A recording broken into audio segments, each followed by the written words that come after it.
Meus cumprimentos ao presidente da Assembleia Geral, Ali Trek, ao secretário-geral Ban Ki-moon e a todos os chefes de Estados e delegados aqui presentes. Senhoras e senhores, a Assembleia Geral das Nações Unidas tem sido e deve ser cada vez mais o grande fórum de debate sobre os principais problemas que afligem a humanidade. Quero abordar aqui três questões cruciais que me parecem interligadas. Três ameaças que pairam sobre o nosso planeta: a persistência da crise econômica, a ausência de uma governança mundial estável e democrática e os riscos que a mudança climática traz para todos nós. Senhor Presidente, há exatamente um ano, no limiar da crise que se abateu sobre a economia mundial, afirmei desta tribuna que seria um grave erro, uma omissão histórica imperdoável, cuidarmos apenas das consequências da crise sem enfrentarmos as suas causas.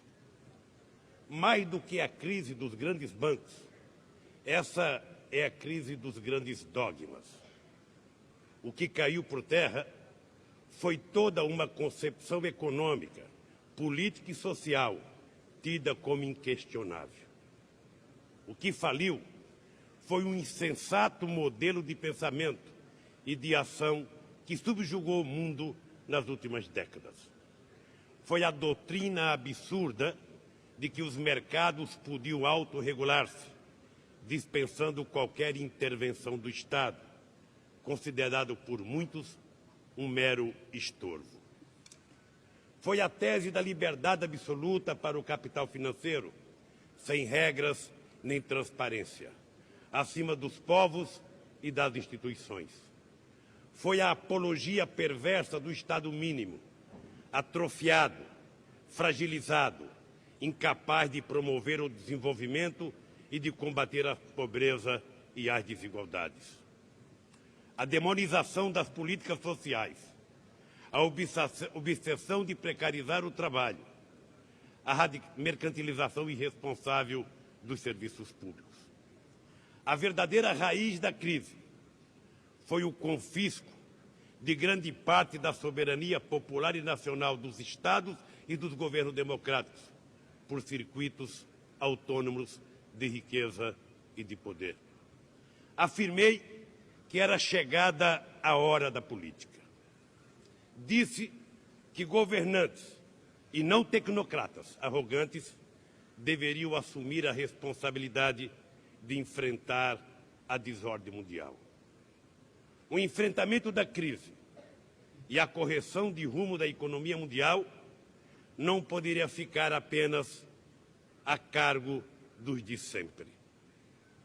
Os países desenvolvidos e os organismos multilaterais, onde eles eram hegemônicos, foram incapazes de prever a catástrofe que se iniciava e, menos ainda, de preveni-la.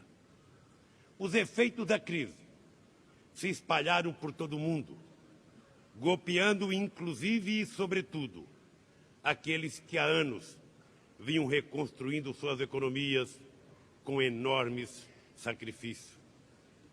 Não é justo que o custo da aventura especulativa seja assumido pelos que nada têm a ver com ela, os trabalhadores e as nações pobres ou em desenvolvimento. Passado 12 meses, constatamos que houve alguns progressos, mas que persistem muitas indefinições. Ainda não há uma clara disposição para enfrentar, no âmbito multilateral, as graves distorções da economia global. O fato de ter sido evitado o colapso total do sistema parece ter provocado em alguns um perigoso conformismo. A maioria dos problemas de fundo não foi enfrentada. Há enormes resistências em adotar mecanismos efetivos de regulação dos mercados financeiros. Países ricos resistem em realizar reformas nos organismos multilaterais, como o FMI e o Banco Mundial. É incompreensível a paralisia da rodada de Doha, cujo acordo beneficiará, sobretudo, as nações mais pobres do mundo. Há sinais inquietantes de recaídas protecionistas. Pouco se avançou no combate aos paraísos fiscais. Mas muitos países não ficaram de braços cruzados. O Brasil, um dos últimos, felizmente, a sentir os efeitos da crise, é hoje um dos primeiros a sair dela. Não fizemos nenhuma mágica. Simplesmente havíamos preservado nosso sistema financeiro do vírus da especulação. Havíamos reduzido nossa vulnerabilidade externa, passando da condição de devedores a de credores internacionais. Decidimos, junto com outros países, aportar recursos para que o FMI empreste dinheiro aos países mais pobres, sem os condicionamentos inaceitáveis do passado. Mas, sobretudo, desenvolvemos antes da crise e depois que ela eclodiu, políticas anticíclicas. Aprofundamos nossos programas sociais, especialmente os de transferência de renda. Aumentamos os salários acima da inflação. Estimulamos, por meio de medidas fiscais, o consumo para impedir que se detivesse a roda da economia. Já saímos da breve recessão. Nossa economia retomou seu ímpeto e anuncia um 2010 promissor. As exportações recuperam o seu vigor. O emprego se recompõe de forma extraordinária. O equilíbrio macroeconômico foi preservado, sem afetar as conquistas populares. O que o Brasil e outros países demonstraram é que também nos momentos de crise precisamos realizar audaciosos programas sociais e de desenvolvimento. Mas não tenho a ilusão de que poderemos resolver nossos problemas sozinhos, apenas no espaço nacional. A economia mundial é interdependente. Estamos todos obrigados a atuar além de nossas fronteiras. Por isso, é imprescindível refundar a ordem econômica mundial. Nas reuniões do G20 e nos muitos encontros que mantive com líderes mundiais, tenho insistido sobre a necessidade de irrigar a economia mundial com importantes créditos. Tenho defendido a regulação financeira, a generalização de políticas anticíclicas, o fim do protecionismo, o combate aos paraísos fiscais.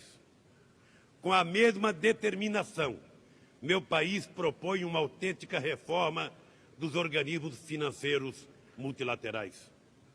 Os países pobres e em desenvolvimento têm de aumentar sua participação na direção do FMI e do Banco Mundial. Sem isso, não haverá efetiva mudança e os riscos de novas e maiores crises serão inevitáveis. Somente organismos mais representativos e democráticos terão condições de enfrentar complexos problemas como os do reordenamento do sistema monetário internacional.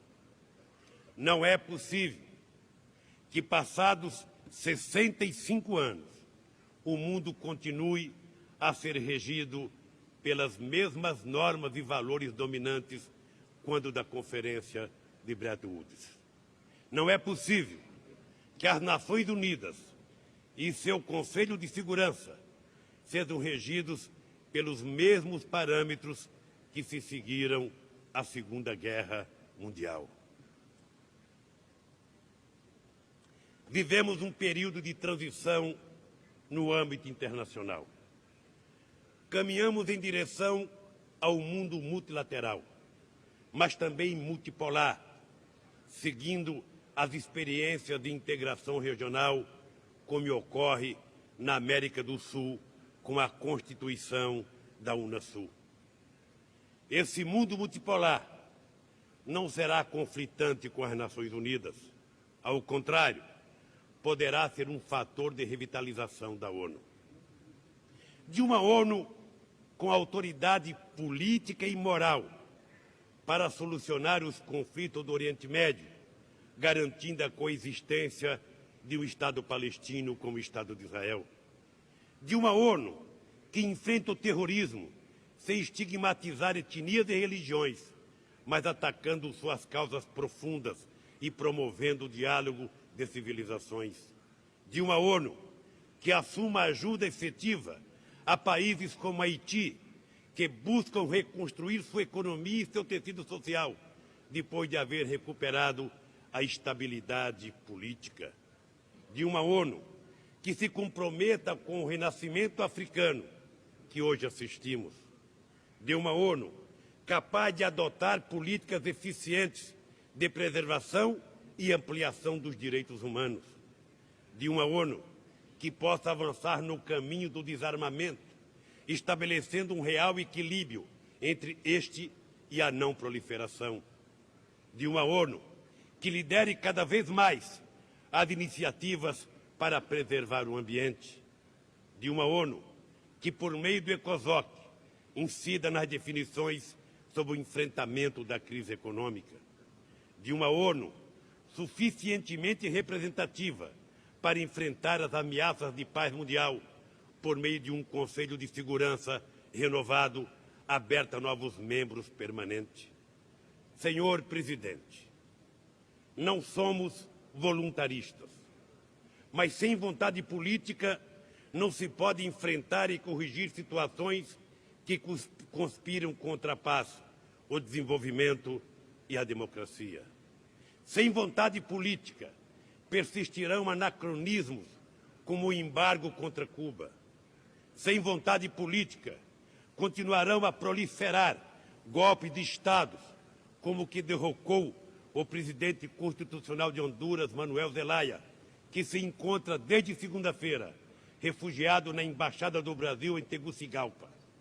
A comunidade internacional exige que Zelaya reassuma imediatamente a presidência de seu país e deve estar atenta à inviolabilidade da missão diplomática brasileira na capital hondurenha.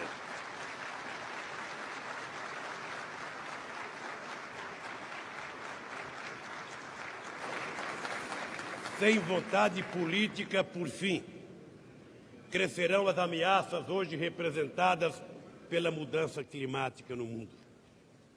Todos os países devem empenhar-se em realizar ações para reverter o aquecimento global. Preocupa-nos a resistência dos países desenvolvidos em assumir sua parte na resolução das questões referentes à mudança do clima. Eles não podem lançar sobre os ombros dos países pobres em desenvolvimento responsabilidades que lhes são exclusivas. O Brasil está cumprindo a sua parte. Vamos chegar a Copenhague com alternativas e compromissos precisos. Aprovamos um plano de mudanças climáticas que prevê a redução de 80% do desmatamento da Amazônia até 2020. Diminuiremos 4,8 bilhões de toneladas de emissão de CO2, o que representa mais do que a soma dos compromissos de todos os países desenvolvidos juntos. Em 2009, já podemos apresentar o menor desmatamento dos últimos 20 anos. A matriz energética brasileira é das mais limpas do planeta. 45% da energia consumida no país é renovável. No resto do mundo, apenas 12% é renovável, enquanto que nos países da OCDE, essa proporção não supera a 5%. 80% de nossa eletricidade provém igualmente de fontes renováveis. 25% de etanol está misturado à gasolina que consomem os nossos veículos. Mais de 80% dos carros produzidos no país têm motor flex, o que permite a utilização indiscriminada de gasolina ou de álcool.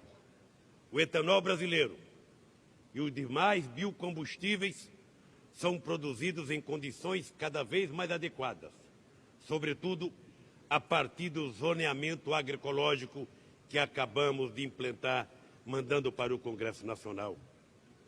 Proibimos a cana-de-açúcar e as usinas de etanol em áreas de vegetação nativa. A decisão vale para toda a Amazônia e nossos principais biomas. O plantio da cana-de-açúcar não ocupa mais do que 2% de nossas terras agricultáveis. Distinto de outros biocombustíveis, ele não afeta nossa segurança alimentar, nem compromete o equilíbrio ambiental. Empresários, trabalhadores e governo firmaram um importante compromisso para assegurar o trabalho decente para os canaviais brasileiros. Todas essas preocupações fazem parte da política energética de um país autossuficiente em petróleo e que acaba de descobrir grandes reservas que nos colocarão na vanguarda da produção de combustíveis fósseis. Mas o Brasil não renunciará à agenda ambiental para ser apenas um gigante do petróleo. Queremos consolidar nossa condição de potência mundial da energia verde. Por outro lado, deve-se exigir dos países desenvolvidos metas de redução de emissões muito mais expressivas do que as atuais, que representam mera fração do que é recomendado pelo painel intergovernamental para a mudança de clima. Causa-nos também profunda preocupação a insuficiência dos recursos até agora anunciados para as necessárias inovações tecnológicas que preservarão o ambiente nos países em desenvolvimento. A resolução desses e outros impasses só ocorre se as ameaças ligadas à mudança climática forem enfrentadas a partir da compreensão de que temos responsabilidades comuns, mas diferenciadas. Senhor Presidente, os temas que estão no centro de nossas preocupações, a crise financeira, a nova governança mundial e a mudança de clima, têm um forte denominador comum. Ele aponta para a necessidade de construir uma nova ordem internacional sustentável, multilateral, menos assimétrica, livre de hegemonismos e dotada de instituições democráticas. Esse mundo novo é um imperativo político e moral. Não basta remover os escombros do modelo que fracassou. É preciso completar o parto do futuro. É a única forma de reparar tantas injustiças e de prevenir novas tragédias coletivas. Muito obrigado.